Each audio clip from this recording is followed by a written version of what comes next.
Very good morning to all of you, my dear, and yes, we are again on a chapter called as evolution, my dear. Today we'll be studying with something called as mechanism of evolution. और mechanism of evolution के पहले आप लोगों ने पढ़ा था something called as branching descent, फिर natural selection, right? और वहां पे आपने different टाइप की चीजें पढ़ी. आज आप देखने वाले हैं mechanism of evolution. दो सवाल आते हैं दिमाग में. पहला, what is the origin of this variation which we are studying?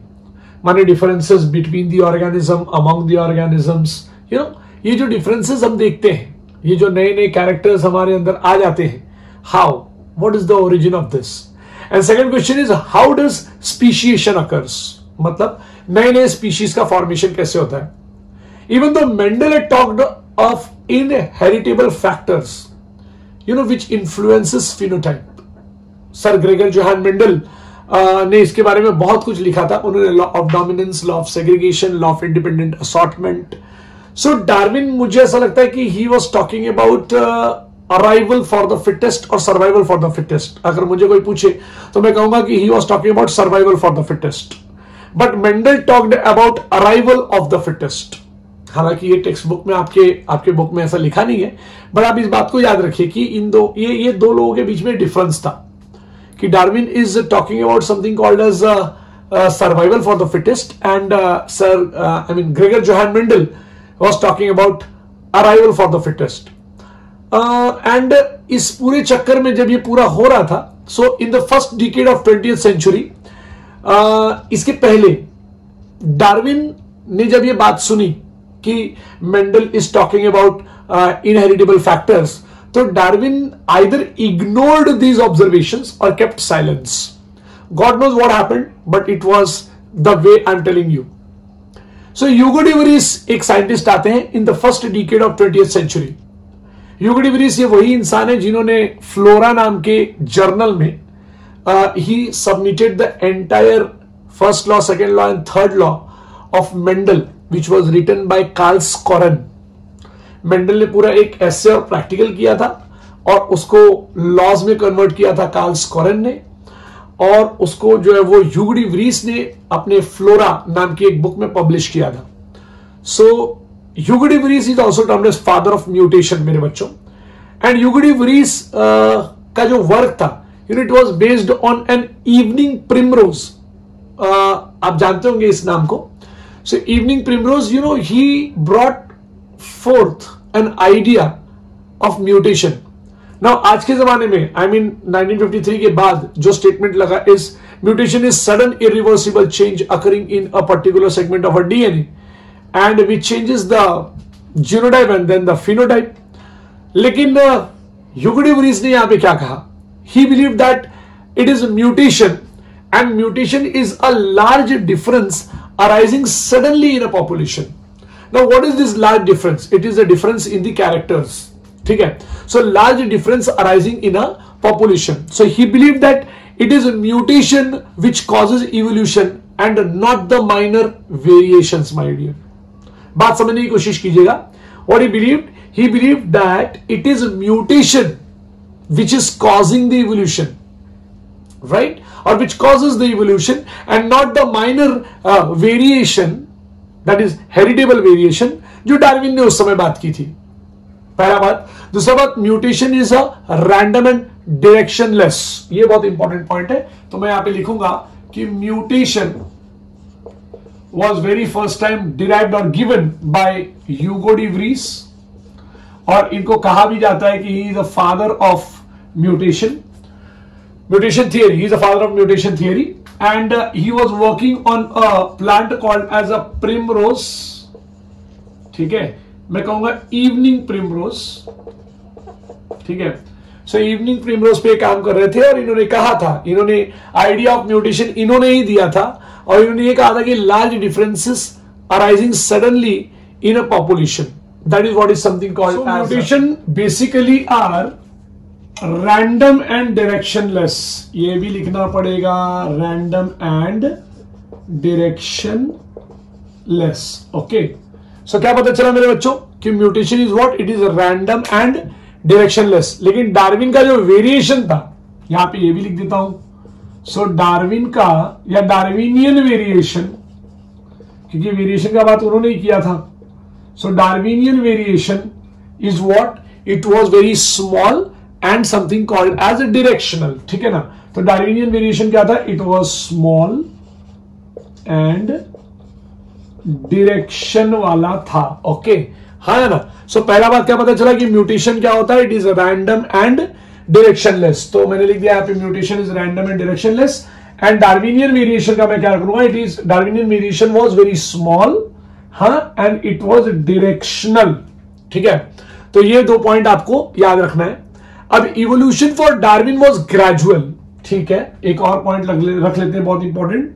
Evolution अगर मैं डार्विन के थ्रू देखूं, evolution for Darwin was what my dear, evolution for Darwin was something called as, very simple बात, इट वाज ग्रेजुअल, बहुत ही slow था, ठीक है ना, धीरे धीरे इवोल्यूशन हुआ है। While de Vries believe that mutation causes speciation. कमाल है, ह्यूगो डी वरीज क्या सोचते हैं कि म्यूटेशन जो है वो क्या कॉज कर लेता है, mutation causes speciation. Sir speciation का मतलब formation of a new species. तो ये पॉइंट प्लीज आप याद रखेंगे, ठीक है। हाँ, सो क्या क्या पता चला आपको, समझ में आ गया रहेगा।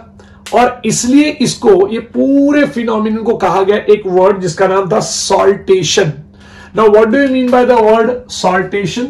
सॉल्टेशन का मतलब होता है सिंगल स्टेप लार्ज म्यूटेशन। शब्द याद रहे, single step large mutation. Okay, so आप जानने की कोशिश करो कि यहां पे क्या वर्ड रखा है। ये 1 मार्क के लिए आ सकता है, या फिर आई मीन 1 मार्क के लिए आपके स्टेट के एग्जाम के लिए आ सकता है, या फिर नीट के लिए अगर आप देखेंगे तो it can be a 4 mark question. What do you mean by saltation? तो saltation is single step large mutation. मैं आपको एक बार और बता दूं कि evolution for Darwin was a very very gradual process, but evolution अब उसी जगह पे अगर आप डी वरीज को देखते हैं तो डी वरीज जो है वो म्यूटेशन के पीछे पड़े, और उन्होंने कहा कि mutation causes speciation and hence called as what, saltation. तो सिंगल स्टेप लार्ज म्यूटेशन कहते हैं। Study in population genetics, later it brought different type of clarity, थोड़ी clarity आई मेरे बच्चों। तो मैं आपको बता दूं कि आपको पॉपुलेशन उसके पहले समझना बहुत जरूरी है। Now what do you mean by population? अभी आप एक बार जरा ये लिख लीजिएगा प्लीज।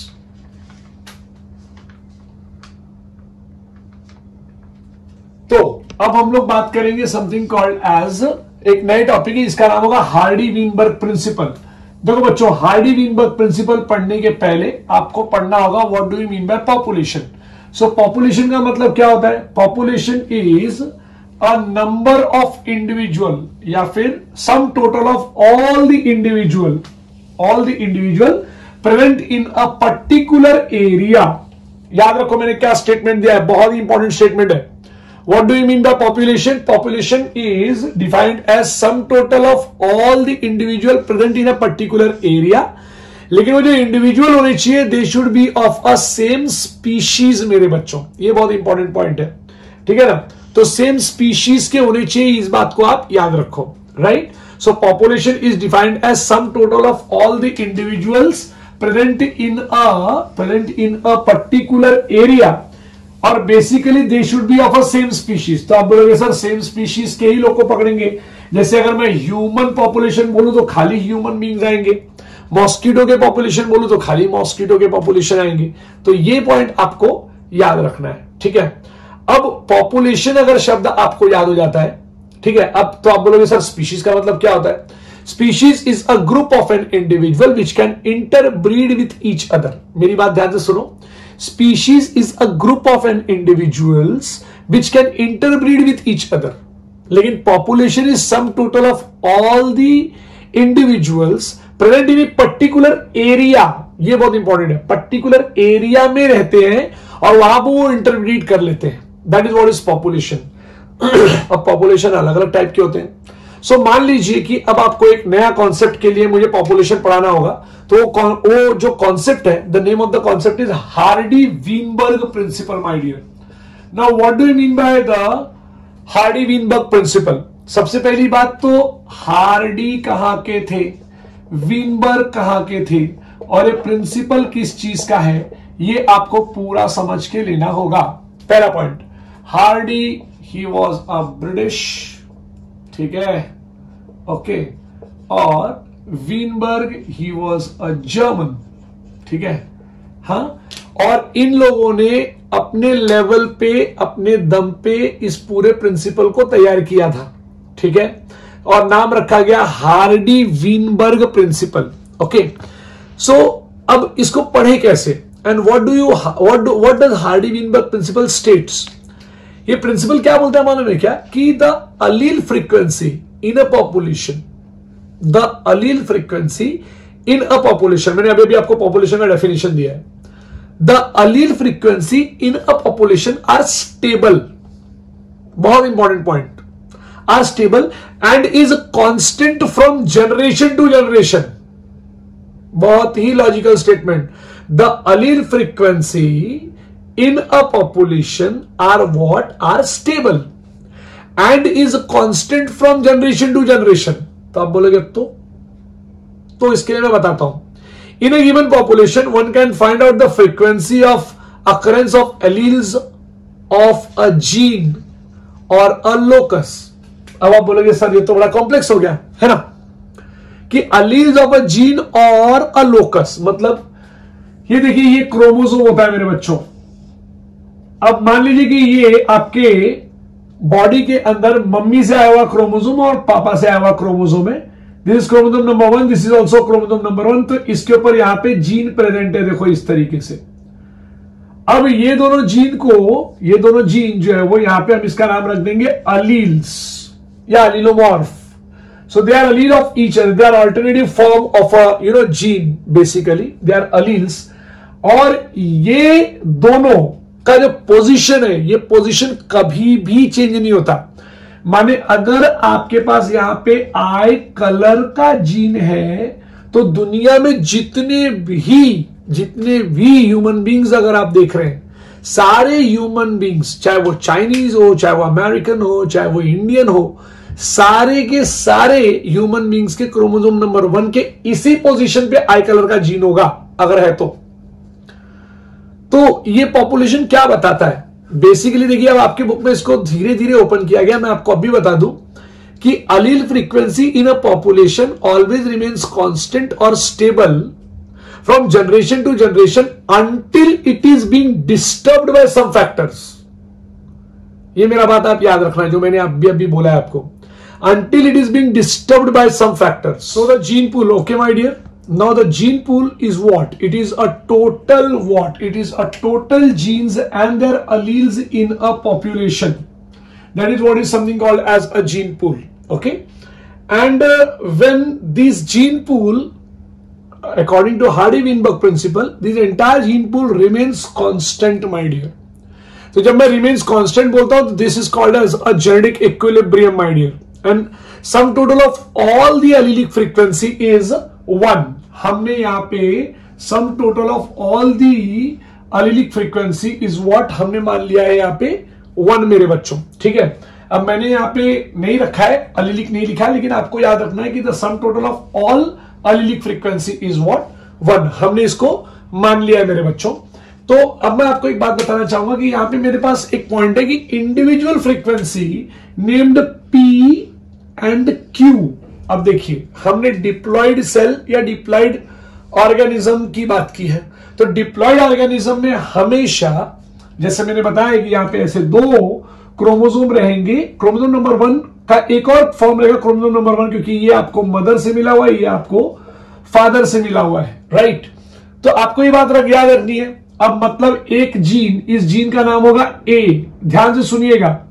और मान लीजिए कि होमोजाइगस से यहां से भी आपको आ गया A। बहुत ही इंपॉर्टेंट पॉइंट है, यहां पे भी A और यहां पर भी A है। माने मम्मी के पास से आपको आई ब्लू कलर की आई और पापा के पास से भी आपको आई ब्लू कलर की आई, ठीक है। तो जब ब्लू कलर की आई ही आएगी तो आपका भी आई ब्लू कलर का ही हो जाएगा। ये यहां पे क्योंकि आई का जीन हमने रखा है A एंड A, राइट। तो जब आप यहां पर ये देख रहे हैं यहां पे ये, तो हमने मान लिया कि ऐसे टाइप के इंडिविजुअल या ऐसे टाइप के, ध्यान से सुनिएगा, ऐसे टाइप के ह्यूमन बींग्स जो होमोजाइगस है, आई कलर को लेके मान लीजिए, हमने मान लिया उसका नंबर होगा P। अब दोनों ए के लिए नहीं, हमने ए के लिए माना है, ओनली सिंगल एलील के लिए। हमारे पास हमारे बॉडी के अंदर एक सेल में क्रोमोसोम 2 होंगे, 1 फ्रॉम मम्मा 1 फ्रॉम पापा, ऐसे 23 जोड़ी बनता है। मैं उस एक क्रोमोसोम 1 फ्रॉम मॉम के पास से आया, मैंने उसका फ्रीक्वेंसी उस अलील का नाम मैंने रखा है ए। तो मान लीजिए आई कलर का जीन आया है, ब्लू कलर की आंखों वाला जीन आया है, मैंने उसका नाम रख दिया ए। और ये ए नाम का अलील मान लेते हैं कि एक गिवन पॉपुलेशन में पी लोगों के पास है। पी मतलब पी नंबर ऑफ लोगों के पास है। माने अगर 100 लोग हैं तो ऐसा मान के चलते हैं कि 60 लोगों के पास, ध्यान से सुनना क्या बोल रहा हूं, 60 लोगों के पास ये वाला जीन प्रेजेंट है, अलील ए प्रेजेंट है। बहुत ही इंपॉर्टेंट है यहां पे। So out of 100, 60 of them के एक क्रोमोसोम पे ए माने ब्लू कलर की आंख वाला जीन है, मान लीजिए ऐसा मैंने लिखा। तो ये 60 ना लिख के मैंने लिखा P number of peoples, P number of person, P number of individuals contain A नाम का जीन। ये नंबर में आ गया, पी नंबर, ये भी हटा देता हूं मैं यहां पे। In a given population p number of individuals having A नाम का gene, right, and q number of individuals contain what, recessive allele. माने ब्राउन कलर की आंखों के लिए मान लेते हैं ऐसा। तो अगर मेरे पास यहां पे ए है और यहां पर भी ए है तो क्या, तो अब उसके लिए भी एक पॉइंट हमने यहां पे रखा है कि the frequency of capital A, बहुत ही इंपॉर्टेंट पॉइंट, होमोजाइगस, बहुत ही इंपॉर्टेंट पॉइंट है, याद रखना मेरे बच्चों। तो कैपिटल ए के लिए क्या होगा, क्योंकि देखो ए के लिए था पी, तो कैपिटल ए के लिए क्या होगा, it will become a P square, ठीक है। और स्मॉल ए के लिए क्या होगा, it will become Q square मेरा बच्चा, ठीक है। और अगर किसी इंडिविजुअल के पास कैपिटल ए स्मॉल ए है तो इट विल बिकम 2pq मेरे बच्चे। तो अगर मैं किसी पॉपुलेशन में मैं देखूं तो p square is a number of individuals having capital A नाम का gene, q number of peoples having small A नाम का जीन। मतलब यहां पे क्यू स्क्वायर लिखा मैंने क्योंकि स्मॉल ए 2 बार पकड़ूंगा मैं यहां पे, ये देखिए मैंने पकड़ा हुआ है, और 2pq मैंने यहां पर लिख के रखा हुआ है। क्यों सर, अगर आप यहां पर देखो, और मैंने इसका वैल्यू डाल दिया है इज इक्वल्स टू 1, तो यहां पर मैंने एक बाइनोमियल एक्सप्रेशन बना दिया p plus q's to the whole square. मतलब इतना कंफर्म हो गया कि इतने लोगों के पास इस टाइप का जीन्स प्रेजेंट है। चलो ये capital A small A capital A small A छोड़ के कुछ और है क्या, नहीं है ना। तो इतना ही जीन प्रेजेंट है ना। तो मान लेते हमने किसकी बात की, हमने बात की ब्लू कलर के आई की और ब्राउन कलर के आई की बात की, right.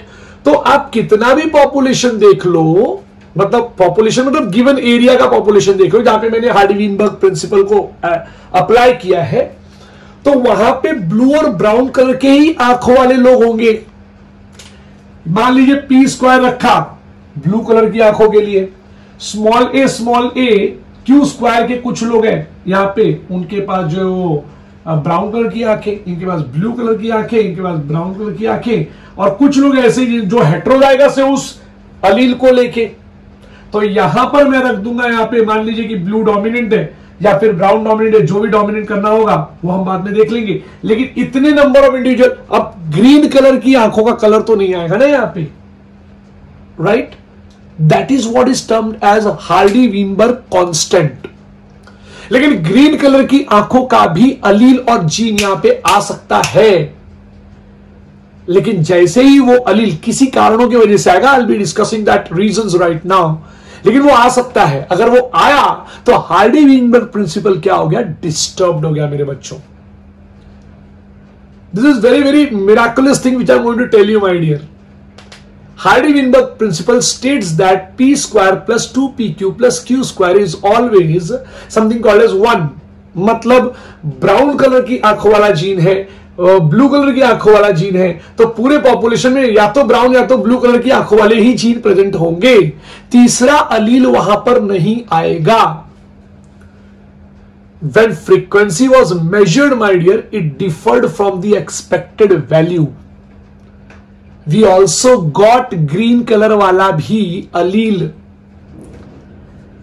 and the difference or the direction indicates the extent of evolutionary change। More you see the difference, I mean जितना आप इस वैल्यू, ये जो हमने यहां पे लिखा है ना यहां पे मेरे बच्चों, जितना इसका वैल्यू चेंज होता जाएगा ना, ये 1 से कम होता जाएगा या 1 से ज्यादा होता जाएगा, बेसिकली ज्यादा होना चाहिए, अगर होगा तो इसका मतलब है कि वहां पर इवोल्यूशनरी चेंज हो रहा है। अब सारे लोगों के पास अगर हाइट 5.5 फीट ही है और मिनिमम जो है वो 3 फीट है और लोग उसी के बीच में घूम रहे हैं, 5.5 से लेके 3, 5.5 से लेके 3 के बीच में पूरा पॉपुलेशन है, और एकाएक किसी का हाइट उस जगह पे 6 फीट का हो जाता है, तो what is happening, Hardy Weinberg principle हिल गया।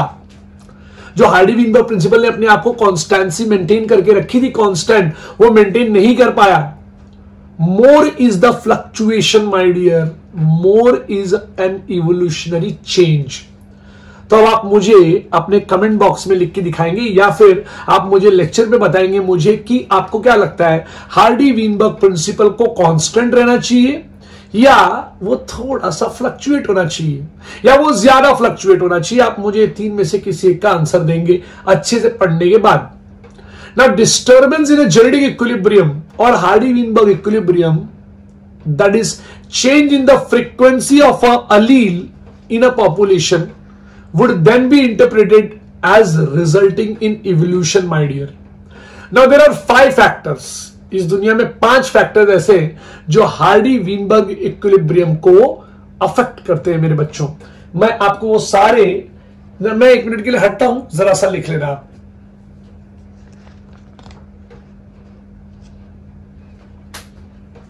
ओके, तो हार्डी-वीनबर्ग प्रिंसिपल को कौन कौन अफेक्ट करता है हम अब ये देखने वाले हैं। ओके, चलो देखते हैं ऐसे कौन कौन से लोग हैं जो हार्डी-वीनबर्ग प्रिंसिपल को अफेक्ट करते हैं।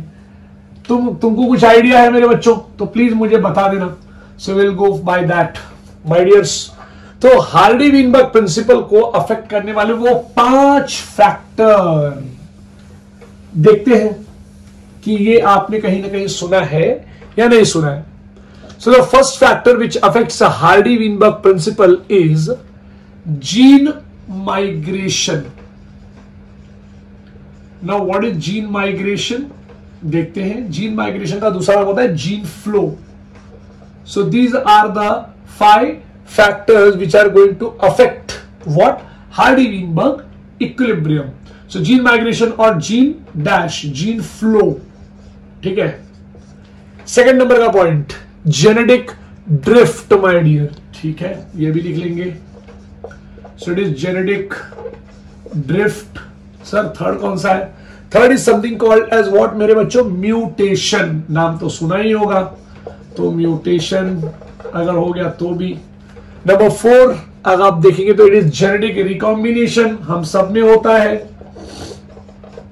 कैसे होता है मैं आपको ये एक्सप्लेन कर दूंगा बाद में, ठीक है। चलिए 5th नंबर बताइए मुझे क्या होगा, नेचुरल सिलेक्शन, राइट। सो एक एक करके इन सबको पढ़ते हैं कि कैसे ये लोग हार्डी-वीनबर्ग प्रिंसिपल को हिला के रख देते हैं माय डियर, ठीक है।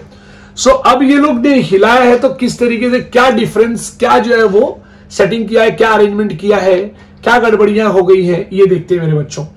So when migration of a section of a population, एक पॉपुलेशन है यहां पे, इसमें कुछ लोग रहते हैं यहां पे ऐसे, ठीक है, और यहां पर एक पॉपुलेशन रहता है, ठीक है। थोड़ा इस कलर से, डिफरेंट कलर से करते हैं। अभी रेड कलर कहां पे गया? ओके, चलो ग्रीन कलर से ही कर देते हैं यहां पे।